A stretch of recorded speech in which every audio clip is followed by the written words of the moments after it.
Wow, can you guys believe it that tomorrow is the premiere of Survivor Season 34 Game Changers, as well as the 500th season of Survivor. So crazy 500th because episode of Survivor, oh, not 500th season. 500th episode. I don't know what I'm thinking. Why do I keep having these slips like this? But 500th episode. It's super crazy because last season, Alyssa and I already did like our cast assessment and everything. And during hiatus, everything has been super hype. I am very excited. So my name is Rachel. And I'm Alyssa. And one more time, I'd like to thank Emily for guest starring last week when Rachel was otherwise occupied. So we're going to be trying to get some more guest stars on our channel from now on. Probably Emily again, but Rachel, is there someone else you want to mention?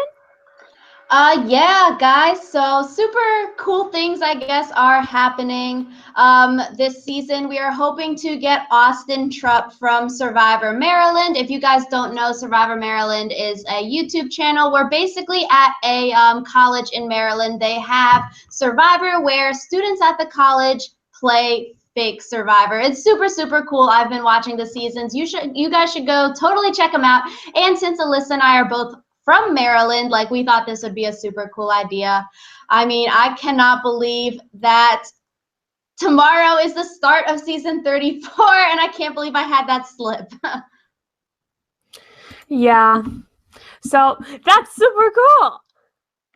Yeah, 100%. We are very excited for the things to come. This podcast, we're going to be talking about some of the twists, and I saw Alyssa name this Twists and Turns of Survivor Season 34. So some of the new things that we're going to be seeing this season, like, Alyssa, I guess we can start. I mean, first we have the immunity idol twist, where Jeff Probst says that some of the idols are going to be hidden, some can be dropping into Survivor's lap, some tucked away at challenges and at Tribal Council. And Alyssa, what do you think about this?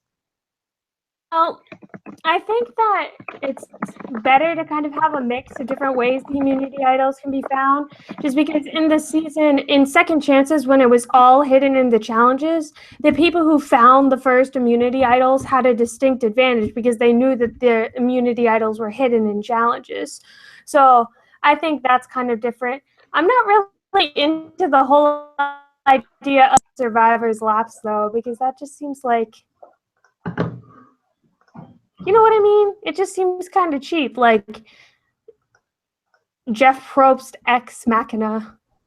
Yeah, like, I don't know. I think it's like interesting that they're eliminating sort of any kind of pattern with idols. So now like we probably won't see like one person find like 2 or 3 idols or something like that. So it definitely evens the playing field that there is no consistency. But then like the whole idol falling into lap things, I'm sort of like about also, because it could be really unfair, and it could be sort of rigged towards certain players that producers want to see go far, or if a player, you know, is on the bottom, an idol might just happen to fall into their lap and then they can save themselves at Tribal Council. So I really don't want another season 22 LMAO where like the whole freaking season is rigged for one player to win the game. Yeah, just like that whole concept bothers me. But I think that it's, like we said, good that there will be a mix. So I guess we'll see where that goes. I think that a better twist for this season would have been to have no immunity idols, just because I feel like so many of these returning players have like centered a lot of their strategies around the fact that there are immunity idols, and having them have to play again without them would be like thing, because sometimes people use immunity idols as like a crutch or a security blanket so they don't play the game as hard. So I think it would be interesting to see no immunity idols. Yeah, actually, that is really interesting because, like Jeff Probst sometimes asks at Tribal Council, like, what are your guys' take on immunity idols? And usually someone at Tribal will be like, well, Jeff, you know, we don't even know if idols are going to be played this season. So that would have been actually super interesting, like someone saying like, oh, you know, idols might not be this season. And then it turns out there actually are no idols. So I think that'd be a cool twist, except, I think Idols, like, it does make some of the gameplay super interesting, how, like, strategy and then, like, making someone else go home and, like, just seeing their face, like, of defeat after that, it's really, really cool. But Sort of I bad feel for like them, the though. anticipation of Idols is almost as good as, like, Idols themselves. Like, people playing a strategy for an Idol game without Idols. Yeah, like, that would be really, really interesting. So, speaking of Idols, this next twist sort of plays into the fact of, like, having idols versus not having idols. And Jeff Probst is saying that there is no longer a revote after a tie.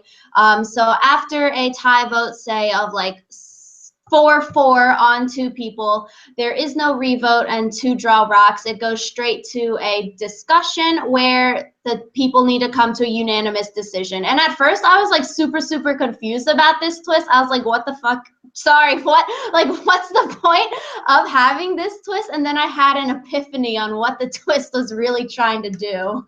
I mean, it's mostly just trying to make it so that people can't get like a free idol purge from what I'm like hearing. Because like if you split votes 4-4, like within your alliance, if you split votes like 3-3-3 or whatever, and then one of the people you voted for played an idol, then it would be a 3-3 tie. But then on the revote, you could all switch your votes to the person who wasn't immunityed out, which means that you'd essentially have gotten rid of it. Yeah, so like that's what I was sort of getting from it. Also, it's sort of like is like a sneak peek into who has an immunity idol. And so a minority alliance member could put like the vote on someone in the minority alliance. Like that's what an article was saying, in order to like make it a not tie. So then it wouldn't be like whatever you were saying, 3-3 vote. So I don't know. So I was thinking, like, if there were 12 people, say, at the merge, and then 6-6 technically, and then you can't decide, you would go to rocks. And this is where I was having my like mind-blowing epiphany. So say, I don't know, I was trying to think of some weird things. So majority puts it on the minority alliance. You can split the vote between like 2 or 3 people. Say the minority has 2 people, you split it like Alyssa was saying, like 3-3. And then minority alliance would put 2. So then obviously you can get one of the 2 minority alliance people out. But I think it gets harder when you have 3 people in the minority, because like then it's not good for the majority alliance to be splitting like between 3 people, because if there are 2 people in the minority alliance, once the tie vote happens, these 2 people in the minority can't talk like with everyone to make the unanimous decision. So if it is like a 8-2 split, the 8, obviously that's probably not going to happen, but the 8 would be able to vote out someone in the 2, and it's easy to pick off someone, say, between like an Abby and Kelly Wentworth in season 31. It'd be easy to choose one of those 2 to go home. But say if there were 3 people in the minority, like Kelly Wentworth, Abby, and Sierra, you can't evenly split between all 3. So say Wentworth and Abby get the votes. Sierra is voting on, like, able to discuss. So she obviously won't pick Abby or Kelly Wentworth to go home. So then they would have to go to draw rocks. So that means Sierra would have like a 1 in 8 shot to go home, whereas everyone in the majority alliance would have like a 7 in 8 shot to go home. So it's seriously disadvantageous for the majority alliance. And that was sort of my thinking on it. Like, I think it allows the minority to sort of have a fighting chance against a majority alliance. The one thing, the terminology I think Jeff Probst used is that he doesn't want people to be able to do things like for free. So like you were saying, the majority alliance could do that sort of splitting and then getting someone out for free. So I think that it'll be interesting, like you said, to see like how this makes things fracture differently, because I feel like with this setup, it's also totally possible that there could be like 3 smaller alliances instead of a majority alliance and a minority alliance, because the lack of tie vote stuff and going immediately to rocks would make it, I think, a lot more tense and harder for people to do things. I think this twist definitely makes an idol more powerful because people are probably less likely to split votes, just in case like you would have to draw rocks. So then it's sort of easier to get someone out. And then I think it makes drawing rocks more common because to come to a unanimous decision with so many different like wants and needs of the group, I think that'll like make it like really, really like more interesting. I think it definitely eliminates the strategy of forcing a tie to make a revote like we've been saying. And then I think it does give the minority alliance a chance to like switch things up and get back into the game. And I think it would be like, I don't know. It would be like, I'm sort of confused how Jeff is going to tell all the contestants like of this new twist. Like he'd be like, guys, there's no revotes after ties. I would be like, WTF, because it took me a long time trying to think like what this twist actually meant because it was really, really confusing at first for me. You see, what I really want to happen is for there to be a tie, and then Jeff Probst to be like, okay, you guys have to start talking now, and have everyone be like, wait, what? What? Right? Like, joke's on y'all. Yeah, but I just think that would be super funny, and I kind of hope that it happens. Yeah, I know, especially in their like deprivated mindsets. Like Alyssa and I were like researching this in like having fully eaten, having somewhat fully slept. And so like trying to think strategy without making ties, I don't know. I think it'll just cause a lot more like stress on the competitors because I'd be like, there's just so much more to think about in terms of strategy now, I feel like. It's a game changer. Ha ha. But LOL. So moving on, we're starting this season with 2 tribes of 10 people each, and then it's rumored at like episode 2 or 3 or whatever, whenever there's 18 people left in the game, that it's going to switch to 3 tribes. So similar to like other seasons where we see from 2 tribes to 3 tribes. Except, I don't know about this. I think it's really interesting. Like, I like the idea. I always liked seeing tribes getting mixed up, creating more alliances, making new friends. So then come merge time, it's not a freaking pagonging of one tribe voting out the other. So I definitely like the whole, like, switching up things, except like from past things, whenever we see 2 tribes going to 3, usually one tribe is just really, really shitty. So yeah, one tribe always gets the short end of the stick because they have to start everything from scratch. So it's like everyone is equally food and sleep deprived, but then one group has to work significantly harder because they need to build a shelter and stuff, and then that saps their energy, which obviously influences their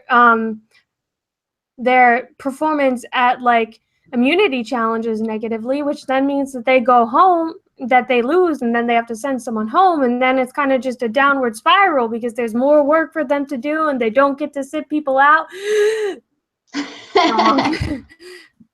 No, like that's exactly what I'm thinking. Like in season 31, Second Chance, Anchor, when it was first created, it lost 2 of the 3 challenges right before they switched back into the original tribe. So like that just is totally a disadvantage for everyone on the Anchor tribe. Millennials versus Gen X last season, we saw each tribe, when it split to 3, went to tribal council before the merge. So that was pretty even, but in like past 3 tribe seasons, one tribe, like we've said, usually sucks ass. Like Brain and Brains Brawn Beauty won. Malcolm and Denise's team in the Philippines, like one tribe just is like really bad compared to everyone else. And I don't know, I think it truly depends if the tribes this season, when they're splitting from 2 to 3, are like rigged by the producers or if they're like truly random. And it depends who are on these tribes because I feel like people usually get screwed over a lot when tribes swap or merge or stuff like that. And that's what I'm super, super afraid about because watch like our favorite characters this season, like the big name people we want to see make it far in the game, all end up on the same tribe and then like their tribe sucks ass and they all go home freaking pre-merge. Like that would be the worst case scenario. I think best case scenario is like all of our favorite big name people end up on one tribe and then they're like the winner tribe so they can all make the merge. Because I want to see like Sandra, Tony, making the merge. I want to see them play the game. Yeah, I feel like in every season where there's like a merge, which is I guess every season, or where there's like tribe swaps, you can pick out that one person who totally got screwed over. And I don't know. That's one of the things I love and hate about tribe swaps, because like it is part of the nature of the game that some of it is just luck. Like I feel like one of the little like subheading things should just be out luck, like instead of outplay or something. No, yeah, like I 100% agree with that. And like when people in their final tribal council speeches are like, I did everything, not attributing anything to luck, I feel like that's sort of like a downfall in their final tribal like jury speeches, because I feel like a lot of the game is luck, like you're saying, being in the right place, getting on the right tribes, making friends with the right people, like things like that is like low-key luck based on who you end up with. And I feel like a lot of people come tribe swap, come merge, could get really screwed over by being in the tribe swap. Like there are players who can play with mediocre cards in their hands, but even like a Sandra and Tony can't play well if all they have in their hand is twos, to bring in like a cards metaphor, unless you're playing poker, in which case 4 of a kind is like very good. But you get what I mean. Even if you're an extremely good player, some of it does depend on the hand that you're dealt. No, yeah, like 100%. I'm hoping our favorites, don't get screwed over by a tribe swap. I would really love to see them go far, because I really don't want this season, and I don't think this season will turn out to be like like all the B cast people getting far and all of our like A cast people getting out early. I really don't want to see that happen. But yeah.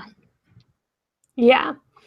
So the final twist/turn that is probably happening is something to do with the final tribal council. And Rachel and I haven't been able to find like a super credible source for this information. But recently we've seen a lot of final tribal councils that have been pretty much blowouts. Like we've had a lot of unanimous like votes and stuff. And part of that is like attributed to Ponderosa and people kind of being able to participate in groupthink there. So one thing that we've heard might happen is that there might not be Ponderosa. Like obviously the people would like stay in the general vicinity of the island, but they wouldn't be allowed to interact with like people who get voted out, so that they can't like succumb to groupthink and all end up voting for the same person. Yeah, so I mean, that's like what we've been hearing on this. We haven't been able to find too much info about it yet. And I don't know, I think like the Ponderosa videos on YouTube and just like the whole idea of Ponderosa, like I really like it's like super fun and like super cool to be able to hang out with everyone, like not in the game. But then on the other hand, you do have the factor that like while you're at Ponderosa, you get to hear like everyone else's side of the story, who they were working with, what they knew, all of that while you're at Ponderosa, while everyone else is still playing the game. So it definitely, I feel like, influences the way people are going to vote at Final Tribal Council. And so, I mean, I don't know. It's like good, because I feel like it would be less of a blowout. People won't be so influenced by like what their competitors and friends are saying at Ponderosa. But then on the other hand, like, I don't know. I feel like Ponderosa is like a certain aspect of the game. Like once you make the merge and you do get voted out, it's sort of like a milestone of the merge. It's kind of like a consolation prize too. The one thing that I'd worry about with like not having Ponderosa is like, what if the person who's the first person to get voted out, like post merge, ends up not having ever interacted with the 2 people who are sitting on Final Tribal Council? Like, how are they supposed to gather information with like that you get watching other tribal councils? Like, I just feel like it's harder for the people who get voted out early, because they don't get as much like face-to-face time with those people at Final Tribal Council.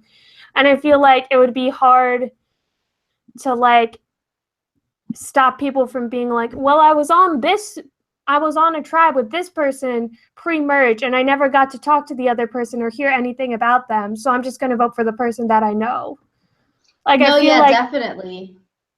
ideally it would be so that like Final Tribal Council, like the questions and answers have more weight, but I'm not sure if that's what actually happening.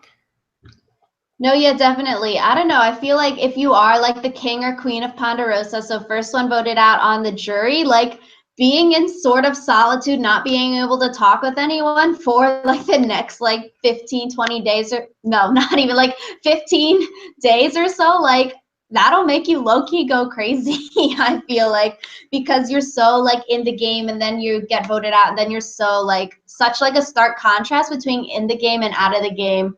I don't know, I feel like the whole like social aspect like of Ponderosa is really like, people, you see a lot of the contestants when they get voted out writing in journals and stuff about their experience, and I think like it's just really cathartic. But yeah, like you're saying, I don't know, like I mean, I this could feel be like good it or also bad. helps people like process the fact that they were voted out, to like see other people and like talk to them like, oh, sucks that you got voted out. Sorry that I had to be the one to vote you out or whatever. And I feel like it's also a way for a lot of people who are like enemies in the game to make amends with each other. Yeah, I was about to say, I think Ponderosa is definitely very, like I just said, cathartic, but then it also like does make, I think, this season and the cast more buddy and friendly, which I think ultimately makes the season better in general, because then everyone's like active on social media, everyone seems like friendly on social media, talking with each other, and then it just builds hype about the season, I feel like, and it just, And it I makes the guess, doesn't really, reunion yeah. show less awkward, because like some reunion shows where you can tell that nobody likes each other, it's kind of like, I don't want to be watching this. Yeah, so I mean, I think all of these twists and turns are going to be very interesting this season. I am super, super excited. Like, I don't even know. I can't believe it's tomorrow, honestly. So we are going to be podcasting about tomorrow's premiere episode as soon as we possibly can. We don't quite have a date worked out yet, but we're getting there. Probably Friday. Alyssa, can you do Friday? Yeah, probably Friday. But we always say this, and then something comes up, and one of us is like, oh, crap, I have something on Friday. And we're like, But yeah, we'll be podcasting about the premiere episode as soon as possible. If you want to tell us how excited you are about the premiere, feel free to like scream about it in the comments. We'll probably be screaming with you. And yeah, thank you all for watching. Thank you all for liking, commenting, subscribing. We love you. We love this. And we love Survivor. Let us know what you guys think of these twists and turns in the comments down below, and we're very excited. I mean, maybe we'll make a Twitter to live tweet, Alyssa, East Coast time, and then West Coast time we could do. Ha ha ha. But haha, no.